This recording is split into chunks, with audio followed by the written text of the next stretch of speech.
Hello everyone, and thank you so much for coming back and joining me for another Retro Fridays. I absolutely love doing these. So for tonight I have picked an absolute classic, an extremely old classic. The legendary Judy Garland is in this movie, of course, playing Dorothy. And tonight I'm going to be taking you all the way back to 1939. So before I forget, because I almost did, let's roll the intro.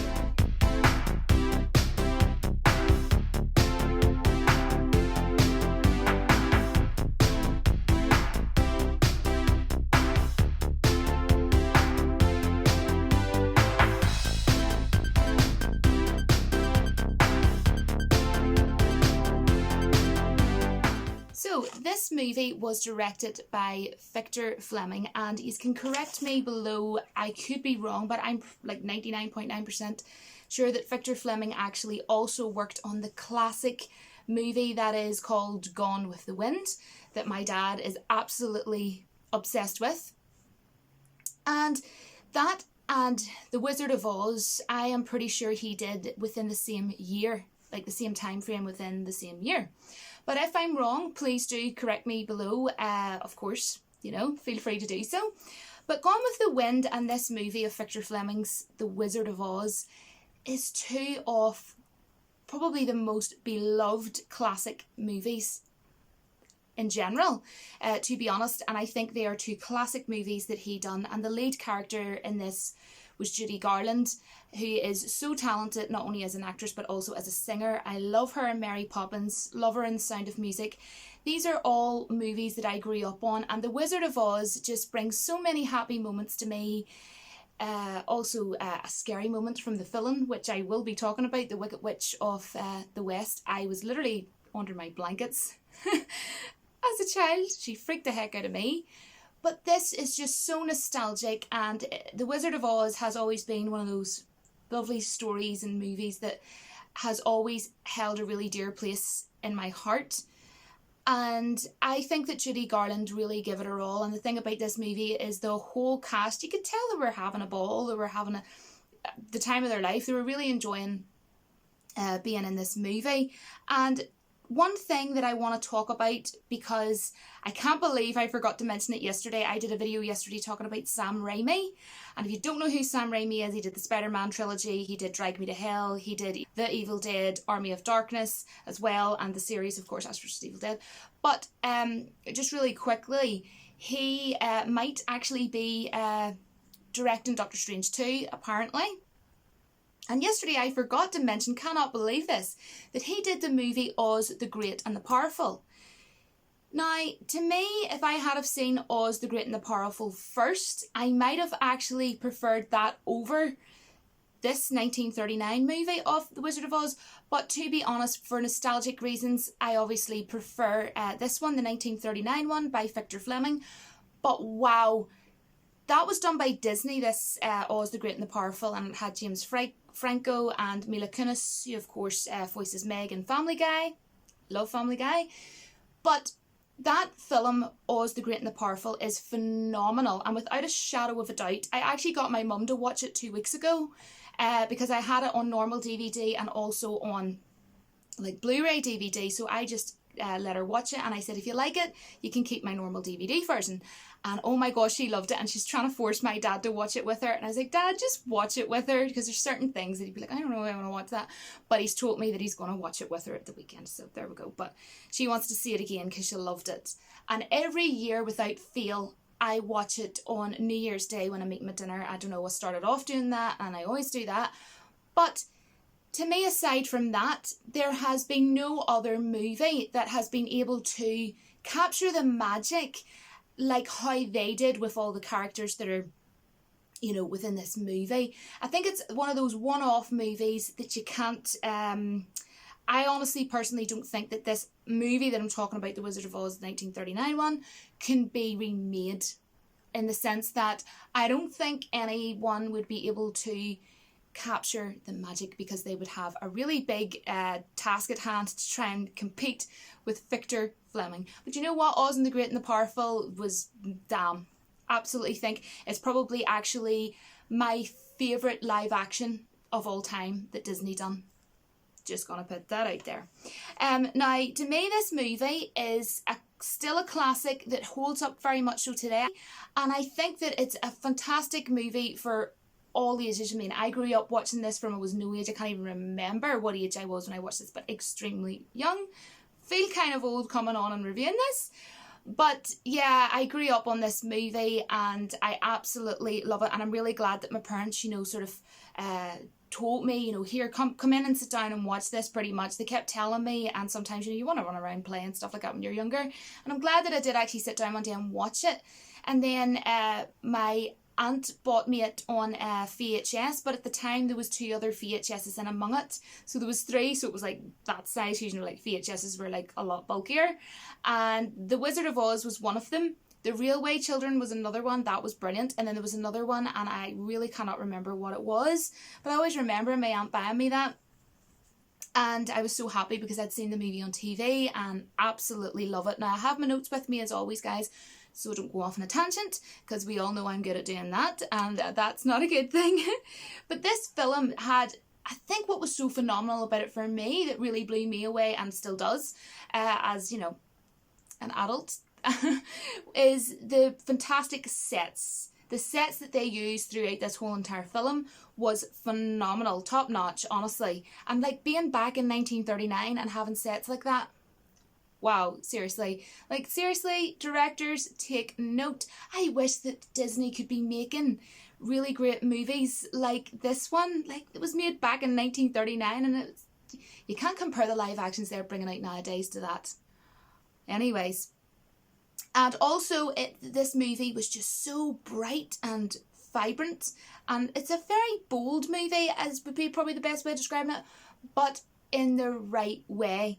And the music, oh my gosh, Judy Garland, I'm really glad that they let her talent shine. What a brilliant idea to actually make this movie not only a great adventurous story, but also a musical. You know, I'm glad that they went along that line of the whole musical side of things, and that they allowed her talent and singing to shine. You know, Somewhere Over the Rainbow, oh my gosh.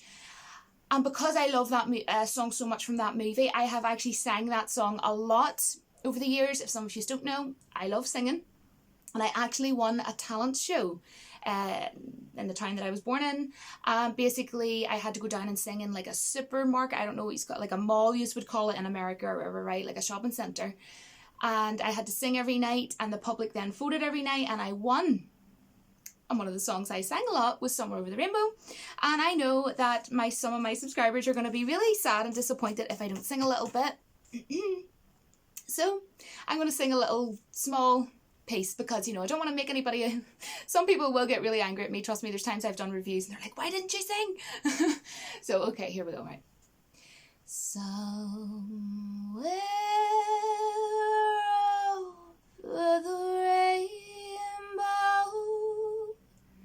bluebirds fly, birds fly over the rainbow. Why can't I? So that's just like, I don't know, a little something. But yes, I mean, if you think about it, this film was all done in film studios, all, you know, sets. So it wasn't stuffed with, you know, modern day CGI, obviously.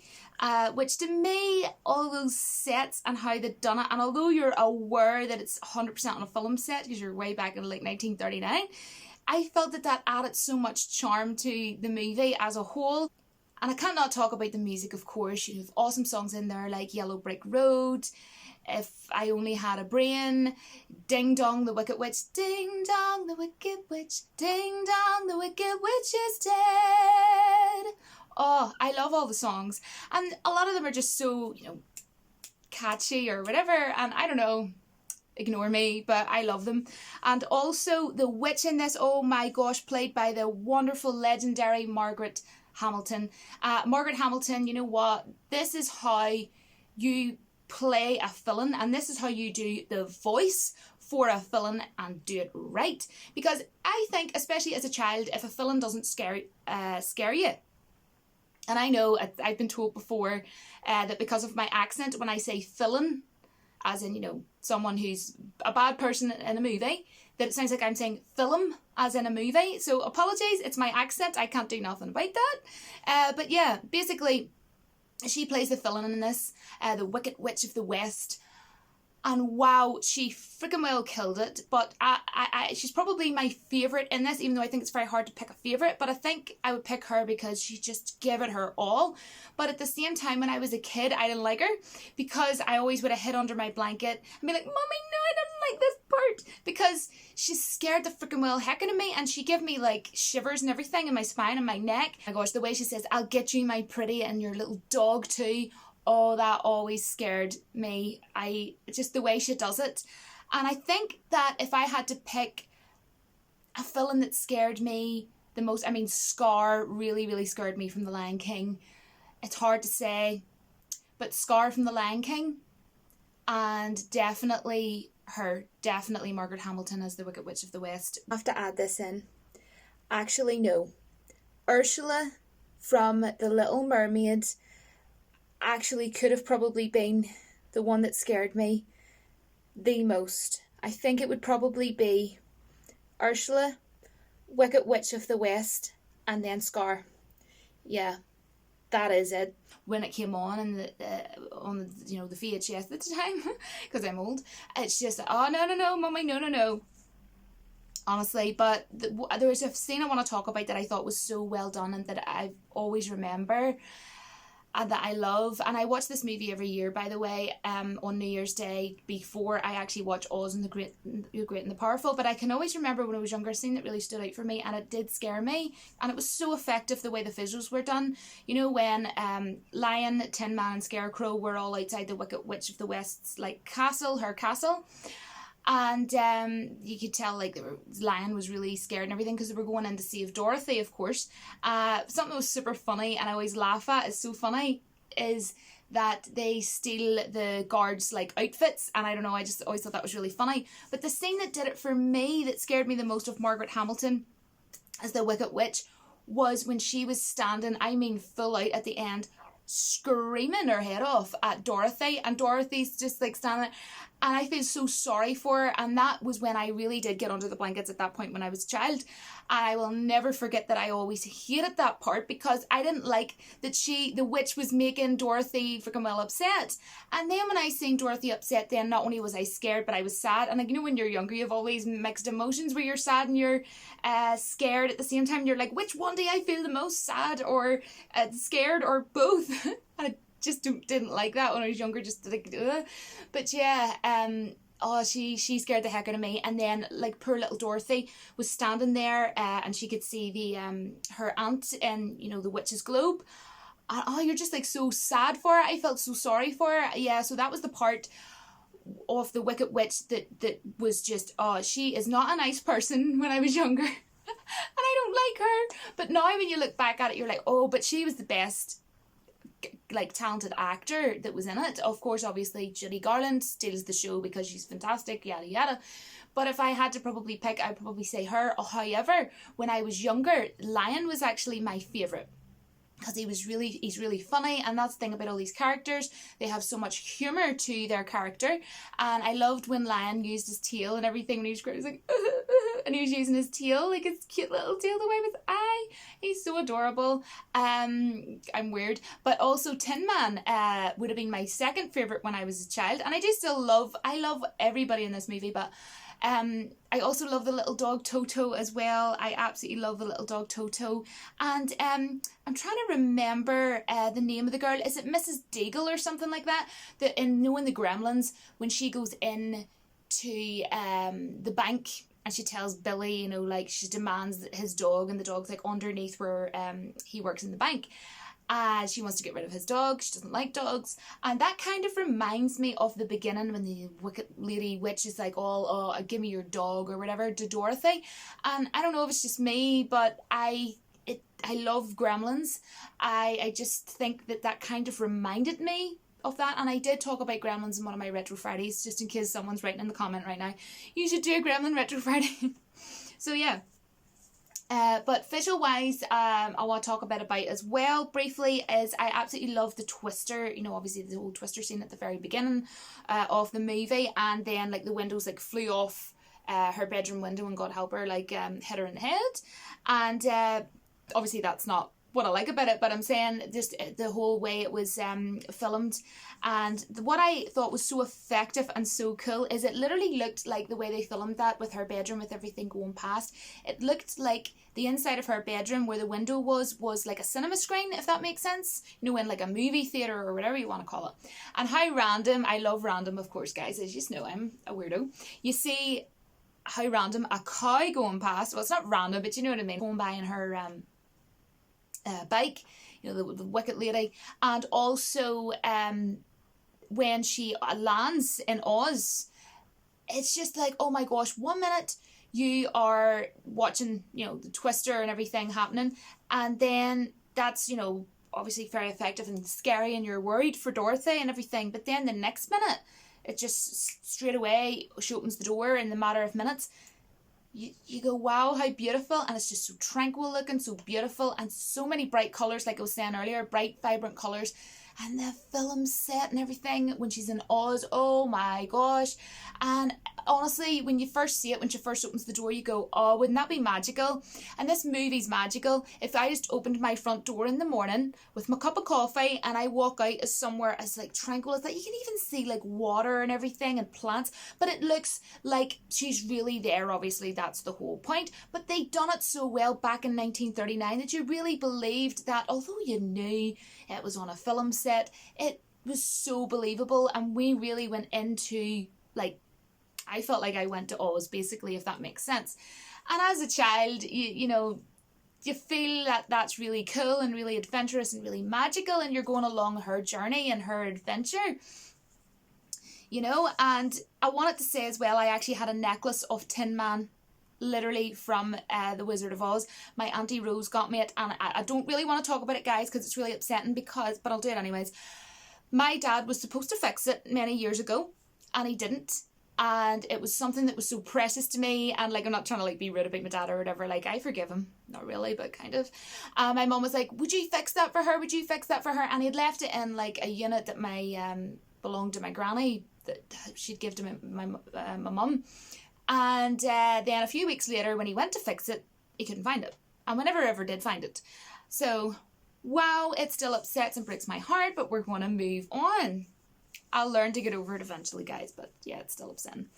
But there is one little nitpick that I have, and it's only because I love snow, and you all know how much I love the snow, and no one has still sent me snow, which I'm really annoyed about. Please send me some snow. Love it. Haven't had any here in Ireland, like what's that all about? But it is cold, clearly, because I'm wearing a scarf. But do you know when, it's such a short scene, guys, so some of you might not even remember, but hopefully you do, like Dorothy and Lion and all that, right?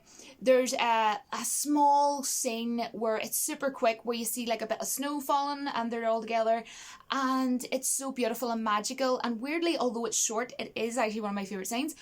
But I thought I would have loved to have seen that for a bit longer, and I wish I could go back in time and say, like, look, Victor Fleming, please put more snow in that scene, maybe just for a couple of minutes or something like that, just to make me happy.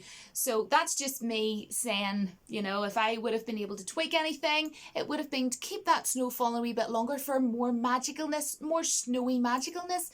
Do you know what I mean?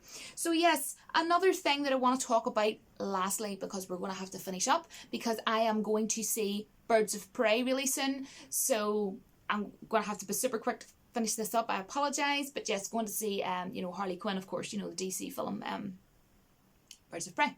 So anyways, there was a scene at the end with a tree, of course, a talking tree, but Dorothy didn't know that it was a talking tree. And there's so many, you know, humorous, funny parts to the movie, of course, which makes it even all the more cool, which she goes to pick an apple, and the tree then sort of like pretty much goes to her, what are you doing? How would you like it? Or something like that. I can't remember exactly the words, but I just thought that was really comedic and really funny. And it's things like that as well that just make it so fun for kids too. You know, even as an adult, I still love all that sort of stuff. But as a child, you know, seeing a talking tree talking, to Dorothy about an apple. You know what I mean? Like, to me, that makes it all the more cool for kids. So, I mean, I just think overall this movie, cast was brilliant, costume was brilliant, music score throughout was brilliant, and you know, the performances from everybody music wise was fantastic. I mean, oh my goodness, If I Only Had a Brain, and oh my goodness, Lion and everything dancing, it's just, and you know, the munchkins and everything, oh, that sing, so cool. It's very catchy, you know, all the music and everything throughout this movie. So it is a one-off classic that no one should try to you know, bring out another movie called The Wizard of Oz and say, oh, this is our, you know, version of The Wizard of Oz from 1939. How to freaking well know, because you know what? You can't do it. You just simply cannot do it.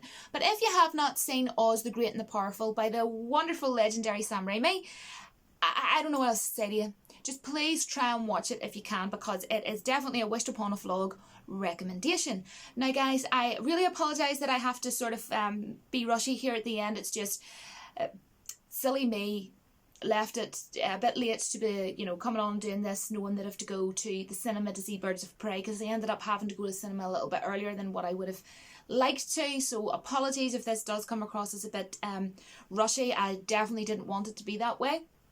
But yeah, I'm going to be going and seeing Birds of Prey now. And I'm going to be positive. I've heard some like negativity that it's actually not that good. But you know what? I'll come on and tell you whether it was good or not. So I'll probably do like a non-spoiler review.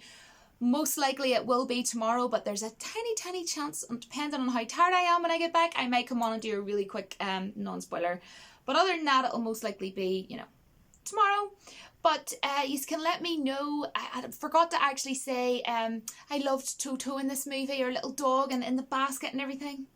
So cute. Let me know what you think of this classic movie that is The Wizard of Oz. And yeah, it's definitely a movie that I will always cherish, and I will always love and enjoy watching every year before I watch the movie Oz the Great and the Powerful on New Year's Day. So let me know below if you have a favourite character, a favourite scene, or anything that basically I said in this video that you feel you kind of want to talk about. Thank you so much. I feel I have talked way too much. I normally do. But I will see you all in my next video. But until then, don't forget that the Force will be with you always, guys, because guess what? It is 100% without a shadow of a doubt with this one-off phenomenal movie that no one will ever be able to make as good as, called The Wizard of Oz. So I will see you soon, guys. Bye.